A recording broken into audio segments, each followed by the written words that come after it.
जय भीम वानखेड़े साहब। जय भीम। कृपया आप अपना परिचय दीजिए। मेरा नाम अशोक वानखेड़े है और मैं विदर्भ से बिलोंग करता हूँ, कल्याण में रहता हूँ। सरकारी एक कार्यालय में कार्यरत हूँ और सोशल एक्टिविस्ट हूँ। अच्छा, तो आप सोशल एक्टिविस्ट हैं। किस तरह की एक्टिविटी आप करते हैं? ये मतलब किसी एक कार्य में स्वयं को मैं बंधा नहीं रखता हूँ। शुरू में हमने एक शुरू की बात है, मुझे लगता है 2005 की बात होगी, जब कंप्यूटर नए नए थे और उस नए कंप्यूटर के दौर में हिंदी या देवनागरी कंप्यूटरिंग का या डीटीपी का कोई साधन उपलब्ध नहीं था। ऐसे समय में हम लोगों ने एक 3-4 लोगों की टीम बनाई और उसके ज़रिए मराठी और हिंदी डीटीपी का एक अभियान चलाया कि यहाँ के जो स्थानिक लोग हैं, ख़ास तौर पे जो बुद्धिस्ट है या आम्बेडकरवादी है, ऐसे युवकों को हिंदी और मराठी का ज्ञान, कीबोर्ड का ज्ञान देकर उनको मराठी डीटीपी या हिंदी डीटीपी में तैयार करना, ये हम लोगों ने पहला अभियान चलाया था, जो बिरला कॉलेज में चलाया, आरकेटी कॉलेज में भी लगाया था और उल्लासनगर के और एक कॉलेज में लगाया, जो स्टेशन के पास है एक कॉलेज, वहाँ पे लगाया था। और अपने कल्याण के एक समाज सेवा कार्यालय, समाज सेवा कार्य मंत्रालय का जो एक हॉस्टल है, वहाँ पे भी ये कैंप हमने लगाया था। वो संकल्पना ऐसी थी कि एक दिन में बच्चों को देवनागरी लिपि से अवगत करा के कंप्यूटर पे उनको एक दिन के प्रशिक्षण के बाद उनको तैयार करना। हालांकि कम से कम हम लोगों ने 400-500 लोगों को ट्रेनिंग दिया था। उसमें से बहुत सारे लोगों ने उसके आधार के ऊपर अपना डीटीपी का कार्य जारी रखा था, जिनको कुछ पार्ट टाइम काम करके भी उनको कुछ उसमें पैसा मिलता था। तो इस तरह का हम लोगों ने शुरू में एक काम शुरू किया था, जिसका अच्छा प्रभाव, अच्छा एक इम्पैक्ट इन बच्चों पे मिला था। उससे हम लोगों को काम करने में और प्रेरणा मिली। फिर आगे फिर हम लोगों ने ऐसा सोचा कि जहाँ मैं रहता था, जिस एरिया में रहता था मैं, वहाँ पे स्लम एरिया था। तो स्लम एरिया में पढ़ने जाने वाले जो बच्चे थे, उनकी शिक्षा का जो स्तर है वो बहुत ही नीचे का रहता है, क्योंकि घर की परिस्थिति और शिक्षा, स्कूल की शिक्षा, इसमें भी बहुत ज़्यादा तफावत होती है, जिसका परिणाम उनके शिक्षा के इसमें मिलता है। तो हमने ऐसा सोचा कि वह विहार, जो स्थानिक विहार होते हैं झुग्गियों की झोपड़पट्टियों में, स्लम एरिया में, वहाँ पे हम लोग रविवारीय वर्ग शुरू किए, संस्कार वर्ग उनको नाम दिया था। तो कम से कम ये भी 1-1.5 साल तक ये उपक्रम चलाया हम लोगों ने। 4-5 विहारों में एक साथ ये उपक्रम शुरू किया गया था और मिस्टर नंदा गवली जैसे लोग हमारे साथ काम करने के लिए, निःशुल्क सेवा देने के लिए भी तैयार हो गए थे। बड़े बड़े पदों पे काम करने वाले लोग साथ में काम करते थे। संडे को विहारों में आके बच्चों को उनकी नैतिक शिक्षा और आम्बेडकरवाद पाठ्यक्रम के अलावा ये शिक्षा उनको दी जाती थी, जिसका परिणाम 1-1.5 साल में ही उनके बच्चों के उसके इसमें पढ़ाई में दिखाई दिया। तो इस तरह के उपक्रम हम जनरली करते आए हैं। आपने बीच में एक अभियान चलाया था जनगणना के दौर पे कि बुद्ध लिखो बुद्ध बनो। क्या उस अभियान के बारे में आप हमें कुछ बताएंगे? जनगणना हर 10 वर्ष में एक बार केंद्र सरकार द्वारा की जाती है और ये देखा गया है कि सरकारी तौर पे जो आरक्षण का जो मुद्दा है वो इधर उधर होते रहा है। और केवल आरक्षण पाने के लिए लोग अपना जो धर्म है वो नहीं लिख पाते थे। अगर मैं मेरा धर्म बुद्ध लिखूँ तो फिर मुझे आरक्षण नहीं मिलेगा, मुझे स्कॉलरशिप नहीं मिलेगी। लेकिन 1991 के बाद जो परिस्थिति में बदलाव आया है उसकी वजह से केंद्र और राज्य दोनों में, महाराष्ट्र राज्य की जहाँ तक हम लोग सोचे उसके, महाराष्ट्र राज्य और केंद्र सरकार दोनों में बौद्ध धर्मीय लोगों को आरक्षण, शैक्षिक आरक्षण और स्कॉलरशिप जैसी योजनाओं तो मिलनी ये हुआ, मतलब डिसाइड किया था भारत सरकार ने। तो ऐसे में अभी भी बहुत सारे लोगों को ये जानकारी नहीं थी कि हम लोग बौद्ध धर्म लिखे या फिर हिंदू धर्म लिखे। हालांकि ऐसे हालात थे कि मैं खुद को स्वयं बौद्ध कहलाने वाला, मैं मेरे धर्म जाति प्रमाण पत्र पे महार लिखता था, जो कि हिंदू धर्म से संबंधित जाति है। और ये लिखना मेरी इसलिए मजबूरी थी कि बिना ये लिखे मुझे आरक्षण नहीं मिलता था, ना पढ़ाई में ना नौकरी में। तो ऐसी स्थिति में ये बड़ी उलझन वाली बात महाराष्ट्र में रहने वाले, मैं कहता हूँ कि पूरे भारत में रहने वाले बौद्धों के सामने थी। तो ऐसे में हम लोगों ने एक अभियान चलाया कि भैया जाति लिखो ही मत, केवल बौद्ध अपने धर्म के नाम के कॉलम में बौद्ध धर्म लिखो, आपको आरक्षण मिलना ही मिलना है। और मुझे लगता है ये अभियान हम लोगों ने नागपुर में चलाया, लाखों पत्रिकाओं में छाप कर उसको प्रसारित करके, चैत्य भूमि मुंबई से भी ये अभियान को चलाया। और भीमा कोरेगांव जैसे 1 जनवरी को वहाँ पे बहुत सारे लोग आते हैं महाराष्ट्र और देश के कोने कोने से, वहाँ पे भी हम लोगों ने पॉम्पलेटों और पत्रकों के ज़रिए इस मुद्दे को प्रचारित किया। तो इसका परिणाम ये हुआ कि आज जो 50-60 साल के अंतराल में जिस तरह से लोक संख्या में वृद्धि होती है, वो सामान्य वृद्धि दर से बौद्धों की जो जनसंख्या बढ़ी है वो सामान्य जनसंख्या वृद्धि से काफ़ी बढ़ चढ़ कर बढ़ी है। और हमें ऐसा लगता है कि इस अभियान में काम करने वाले जो अनेक कार्यकर्ता है, जिन्होंने अलग अलग महानगरों में, यहाँ तक कि छत्तीसगढ़ में जाके, मध्य प्रदेश में जाके हम लोगों ने ये कैंपेन चलाया था। और इसीलिए हमारी टीम को ये बहुत बड़ी प्रोत्साहन देने वाली बात है कि भैया ऐसे उपक्रमों, ऐसे अभियानों से कुछ न कुछ समाज का फ़ायदा होता है। कम से कम ये झिझक तो दूर होगी कि हम लोग अन्य धर्मों के नाम लिखने के बजाय स्वयं का धर्म लिखना शुरू किया। आप समाज को और संस्कृति को किस दृष्टिकोण से देखते हैं? दृष्टिकोण नहीं समझा मैं, मतलब आप समाज और संस्कृति इस चीज को कैसे जोड़ेंगे? समाज होता है तो उसकी एक संस्कृति होती है, बिना संस्कृति के समाज नहीं होता और बिना समाज के संस्कृति नहीं होती। समाज है तो संस्कृति है, संस्कृति है तो समाज है। ये एक दूसरे से बिल्कुल एक सिक्के के 2 पहलू है मुझे लगता है। और जहाँ तक भारत और यहाँ में भारत में बसने वाले समाज को मैं देखता हूँ तो जाहिर है कि यहाँ केवल जहाँ भी खोदो केवल बुद्ध ही मिलेगा और कुछ नहीं मिलेगा। आप महाराष्ट्रियन बौद्धों के बारे में क्या कहना चाहेंगे?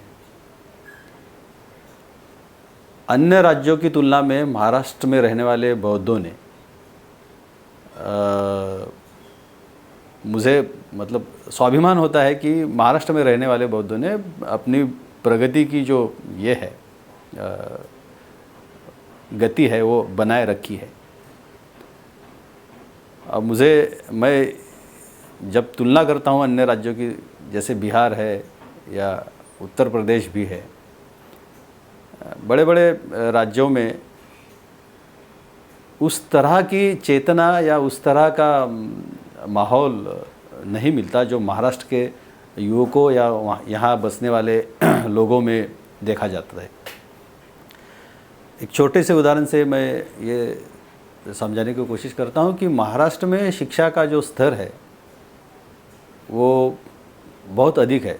जहाँ तक मैं बौद्धों की बात करता हूँ, बौद्धों की तुलना करता हूँ, ऐसी स्थिति आज आई है कि कई परीक्षाओं में, जैसे बोर्ड की एग्ज़ाम्स होती है 10वीं या 12वीं की, उनमें हाल ही में ऐसे देखने को मिला है, 5-7 साल के आप उदाहरण ले लीजिए, टक्कर तो केवल बौद्धों के बौद्ध विद्यार्थियों के साथ ही अक्सर देखी जा सकती है। हालांकि मीडिया है कि वो आरक्षण में इनको ये देता है कि भैया ये SC ST के ग्रुप में अव्वल आए हैं, लेकिन आप देखोगे तो शिक्षा के स्तर में भी अम्बेडकरी विद्यार्थी जो है वो कम नहीं है, वो अपनी तरक्की में उसी तरह से जा रहा है। और नौकरी की तुलना में भी देखो तो यहाँ पे माहौल ज़रा काफ़ी अच्छा है अन्य राज्यों की तुलना में। तो बौद्धों की प्रगति जब आती है तो मुझे लगता है महाराष्ट्र ने एक कदम आगे ही रखा है। यहाँ की राजकीय स्थिति कैसी है? राजकीय स्थिति मुझे लगता है अन्य देश की तुलना में अलग नहीं है। जैसे किसी भी राज्य की तुलना से देखो, राज्य की तुलना करिए, ऐसा माना जाता है कि बाबा साहब का पक्ष है, यहाँ के अलग अलग गठ है, यहाँ के अलग अलग टुकड़े हुए हैं, लेकिन ये अन्य राज्यों में भी ऐसी ही स्थिति है, अन्य पक्षों में भी यही स्थिति है। और बने बनाए दो पक्ष अपने को भारत में देखने को मिलते हैं, वो केवल दो ही है। गए 25-30 साल से वही दो चल रहे हैं, अन्यथा छोटे छोटे जो पक्ष आ रहे हैं वो टुकड़े टुकड़े ही है। अब ये टुकड़े किसके हैं? तो नेचुरली हम जब महाराष्ट्रीय बौद्धों को जब राजकीय दृष्टि से सोचते हैं तो हमारे सामने आते हैं कि रिपब्लिकन पार्टी के इतने सारे टुकड़े, लेकिन ये टुकड़े उन लोगों के हैं जो अपने एक निहित स्वार्थ के लिए उस दिशा में बढ़ रहे हैं। ये राजकीय स्वार्थ उनका खुद का है, स्वयं का है। बल्कि ज़मीनी तौर पे देखोगे तो यहाँ का जो आम्बेडकरी है, यहाँ का जो बुद्धिस्ट है, वो एक ही तरह से सोचता है, बिल्कुल एक संघ है। यहाँ पे टुकड़े नहीं हैं। राजकीय दृष्टि से अलग अलग गट तट हो सकते हैं, लेकिन सामाजिक सांस्कृतिक दृष्टि से यहाँ कोई अलगाव नहीं है, यहाँ कोई टुकड़े नहीं है। अभी हमने सुना है कि आपका संशोधन चल रहा है कि जीसस बुद्ध को या बुद्ध के मार्ग पे चलते थे, तो उस संशोधन के बारे में आप क्या कहना चाहेंगे? ये मेरा संशोधन है नहीं। असल में ये खोज पहले ही हो चुकी है।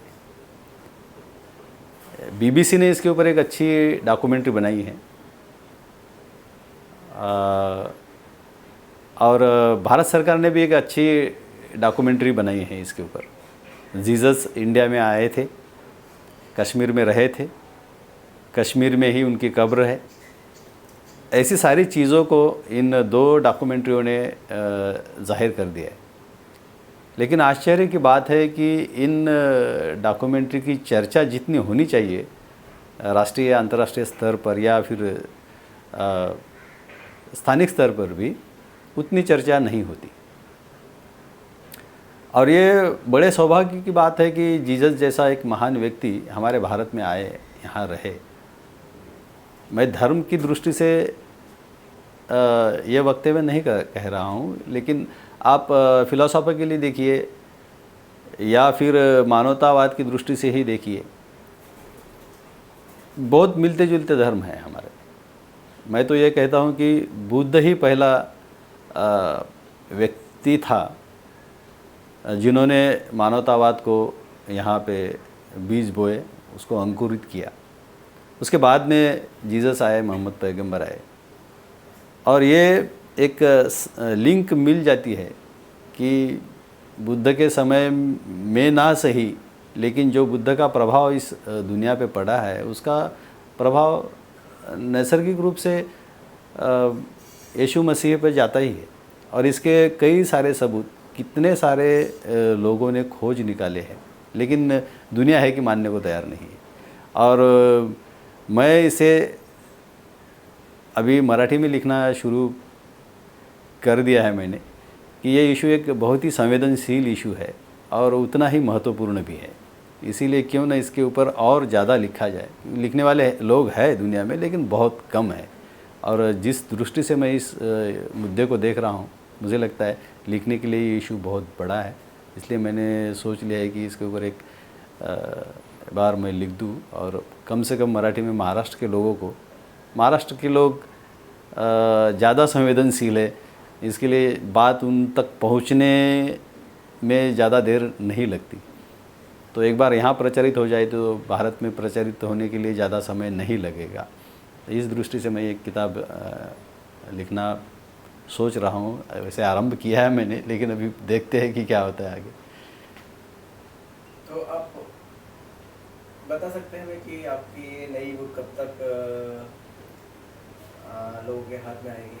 नहीं, ऐसा आकलन करना बहुत मुश्किल है, क्योंकि सारे तथ्यों को एक साथ जोड़ के किसी किताब को तैयार करना और फिर प्रकाशक का मिलना, ये दो अलग अलग बातें हैं और अपने हाथ में बहुत कम चीज़ें रहती है, इसका अंदाज़ा नहीं दे सकते।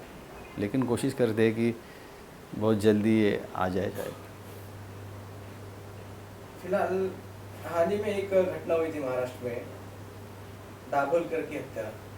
आपने उस पर आर्टिकल भी लिखा था, इथे चेतले लाख दाभोलकर। तो उनके खूनी अभी तक पकड़े नहीं गए। तो उस वक्तव्य के बारे में या उस परिस्थितियों के बारे में आप क्या कहना चाहेंगे? क्या एक दाभोलकर को खत्म करके यहाँ के लोग, सनातनी हिंदू लोगों को मारना चाहते हैं या फिर मूवमेंट को खत्म करना चाहते हैं? नहीं, मूवमेंट ऐसे किसी के मारने या मरवाने से ख़त्म तो नहीं होती। मूवमेंट को बल्कि ऐसी चीज़ों से बहुत अधिक बल मिलता है।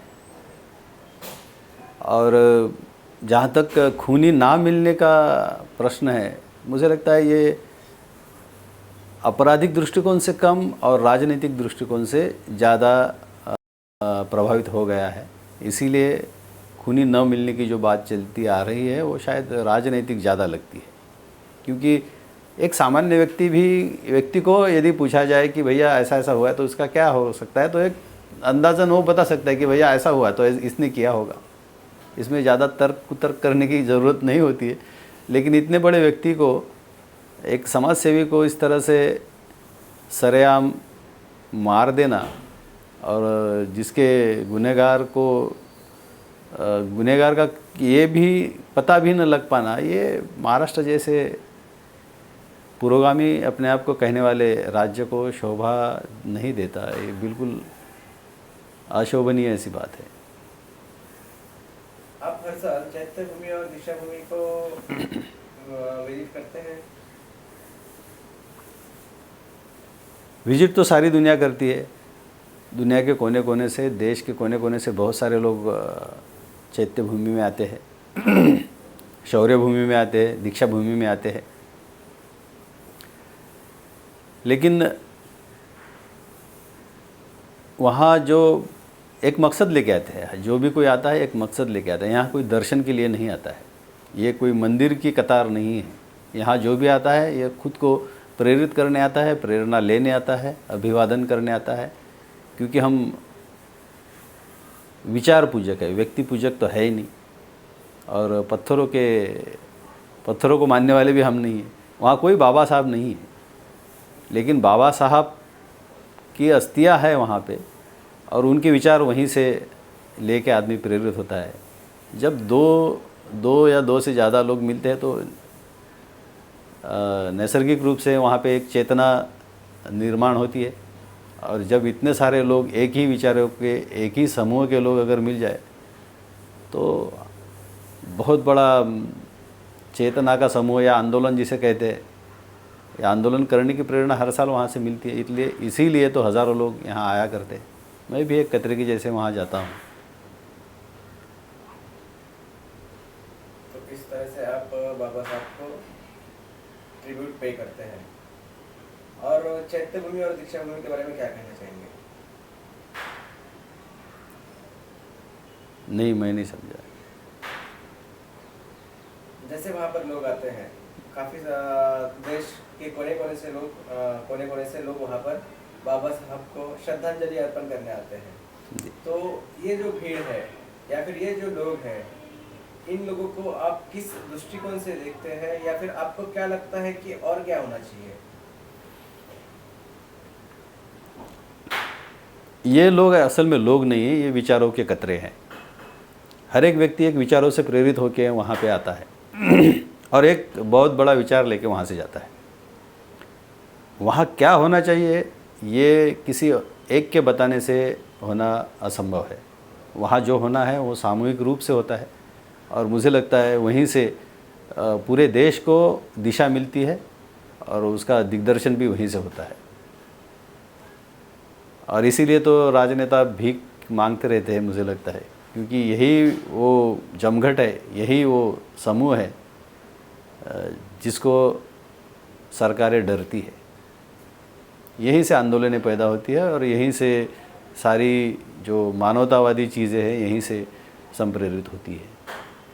आप चैत्यभूमि और दीक्षाभूमि को मानवतावाद का एक स्थान समझते हो? बिल्कुल बिल्कुल, हाँ, उसी दृष्टि से मैं पहली बार आपको ये समझ नहीं पाया, ये मानवता के महाकेंद्र हैं और यहाँ आके हर कोई, ऐसा नहीं कि महाराष्ट्र का बुद्धिस्ट या भारत में रहने वाला बुद्धिस्ट ही प्रेरित नहीं होता है। अन्य जातियों के, अन्य धर्मियों के कितने सारे लोग यहाँ पे आके खुद को प्रेरित करते हैं और साल भर खुद को ऊर्जितावस्था में रखते हैं। धन्यवाद वानखेड़े साहब। जय भीम। जय भीम। तो वानखेड़े साहब, अभी आपका किस तरह का अभियान चल रहा है? अभी तो फिलहाल एक अभियान हमने बुद्ध बनो शुद्ध बनो का लिया था, जिसके कुछ पत्रक हम लोगों ने प्रचारित किए हैं और 24-25 तारीख को यहाँ पे उसका एक कार्यक्रम रखने वाले हैं।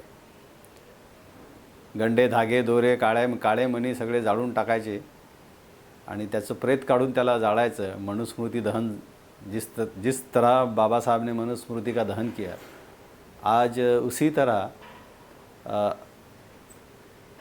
गलत विचारों को, गंडे, धागे, दोरे या अंधश्रद्धाएं जिस चीज़ों से बंधी हुई है उन सारी चीज़ों को निकाल के जला के राख करना है। ये फ़िलहाल एक अभियान हम लोगों ने 24-25 को यहाँ पे स्थानिक तौर पे लिया है। और दूसरी बात, जब हम लोग यहाँ पे रहने आए इस इलाके में, तब यहाँ कोई माहौल नहीं था अम्बेडकरिज़म या अम्बेडकरवाद का। लोग तो थे लेकिन उस तरह का माहौल नहीं बन पा रहा था। 14 अप्रैल जयंती जैसे कार्यक्रम भी एक कोने में कई होते थे। तो फिर हम लोगों ने 3-4 लोगों ने ऐसा निर्णय लिया कि भैया क्यों ना हम लोग बड़े पैमाने पे ये प्रोग्राम को चलाएं, ताकि एक चेतना सी पैदा हो एरिया में। क्योंकि मैं जिस एरिया में रहता हूँ, जब तक मुझे ये नहीं लगता कि हाँ ये एरिया मेरा है, ये इलाका मेरा है, तो मुझे उस एरिया से लगाव नहीं होगा, उस क्षेत्र से भी लगाव नहीं होगा। मुझे स्वाभिमान तब बढ़ेगा कि हाँ मेरे जैसे अनेक लोग यहाँ पे हैं जो मुझे मेरे इससे रिश्तेदारों के जैसे हैं। जिस कॉम्प्लेक्स में मैं रहता हूँ उसमें 2 या 3 अम्बेडकरी लोग रहते, बुद्धिस्ट लोग रहते, और वो ऐसे अकेले महसूस करते हैं कि यार बाकी के सब अदर कास्ट है, तो हम लोग अकेला महसूस करते हैं। फिर होना यह है कि भैया अभी जब कॉम्प्लेक्स में रहने आए, बिल्डिंगों में रहने आए, यहाँ तो विहार नहीं है। झुग्गियों में या स्लम एरिया में एक बात ठीक थी कि भैया वहाँ भी विहार है और अपने जैसे कई लोग हैं, तो वहाँ पे एक कम से कम गरीबी क्यों ना हो, एक समानता बरकरार रहती है। यहाँ पे ऐसा नहीं है। यहाँ पे हम लोग अमीर लगते हैं लेकिन अंदर से इतने डरे हुए हैं ना कि यहाँ पे हमारे जैसे नहीं है कोई। मतलब मेरे जात का, मेरे धर्म का जब तक कोई मुझे नहीं मिल जाता, मेरी ऊर्जा ये नहीं होती, बढ़ती नहीं। तो इसलिए हम लोगों ने तैयार किया कि भैया कितने लोग हैं ऐसे जो यहाँ के बिल्डिंगों में रहते। तो फिर हमने 2-4 लोग काम को लग गए, फिर उनकी सूची तैयार की, एक लिस्ट बनाई। उसमें पता चला कि यहाँ पे तो बहुत सारे लोग हैं। फिर वंदना का कार्यक्रम शुरू किया, रविवारी वंदना, हर एक के घर में जाके वंदना का आरंभ किया। क्योंकि विहार नहीं है तो चलो एक के घर में जाते हैं, उससे परिचय बढ़ता है। तो ये दौर चलता रहा 1 साल तक। लेकिन जैसे जैसे लोग बढ़ते गए, कारवा बढ़ता गया, वैसे वैसे माहौल अपने आप बदलता गया। आज ये इलाका केवल हमारे बलबूते पे चल रहा है, इस तरह का एहसास हर एक को हो रहा है। क्योंकि यहाँ पे जो सारी राजनीतिक पार्टियाँ अपना दफ्तर खोले बैठी थी, आज वो डगमगाने लगी है कि भैया यहाँ पे तो इन लोगों का एक बोलबाला है, बिना इनके तो पॉलिटिक्स होना नहीं है। तो ये जब ये जो एकता बढ़ी, ये केवल हर घर में हर रविवार को वंदना का कार्यक्रम करके, बुद्ध वंदना का कार्यक्रम करके हम लोगों ने चलाई है। फिर एक एक उपक्रम यहाँ पे बढ़ता गया, फिर यहीं के कलाकार तैयार हो गए। यही 14 अप्रैल बड़े धूमधाम से बड़े चौक में और जोशो खरोश से मनाए गए यहीं के कलाकारों ने। फिर शौर्य भूमि की यात्रा यहाँ से की गई, फिर नाटक का मंचन किया गया, यहाँ तक कि कितने सारे लोगों का हम लोग जन प्रबोधन करते थे। आम्बेडकरी विषय जो कि सारे समाज के लिए, ये ऐसा नहीं कि बौद्धों के लिए बौद्धों के काम के है, बल्कि ऐसे विषय स्त्री भ्रूण हत्या जैसे विषय लोगों के सामने रखे गए इन्हीं उपक्रमों के माध्यम से। और ये रखने वाले हमारे ही लोग थे और देखने वाले अन्य जाति के, अन्य धर्म के लोग। ये बड़े स्वाभिमान की बात है। ये उपक्रम चल रहा है अभी हाल ही में, और इस एरिया, यह एरिया बहुत आंदोलित हुआ है एक्चुअली ये सब माहौल देख के। और लगभग यहाँ पे मेजॉरिटी अगर किसकी है तो केवल बौद्धों की है। ये होता है हर एक क्षेत्र में, हर एक एरिया में। अभी आप कहीं भी एरिया, कोई भी एरिया में जाइए, वहाँ पे एक जाति के कोई इतने सारे लोग नहीं मिलेंगे। हिंदू मिलेंगे लेकिन ये एक जाति के नहीं होते। 1-2 ब्राह्मण रहेगा, 3-4 ओबीसी रहेंगे, 2-4 क्षत्रिय रहेंगे, ऐसे अलग अलग गुटों में बंधे हुए हैं। हज़ारों सैकड़ों जातियाँ हैं इन लोगों की, लेकिन आम्बेडकरी एक ही रहता है।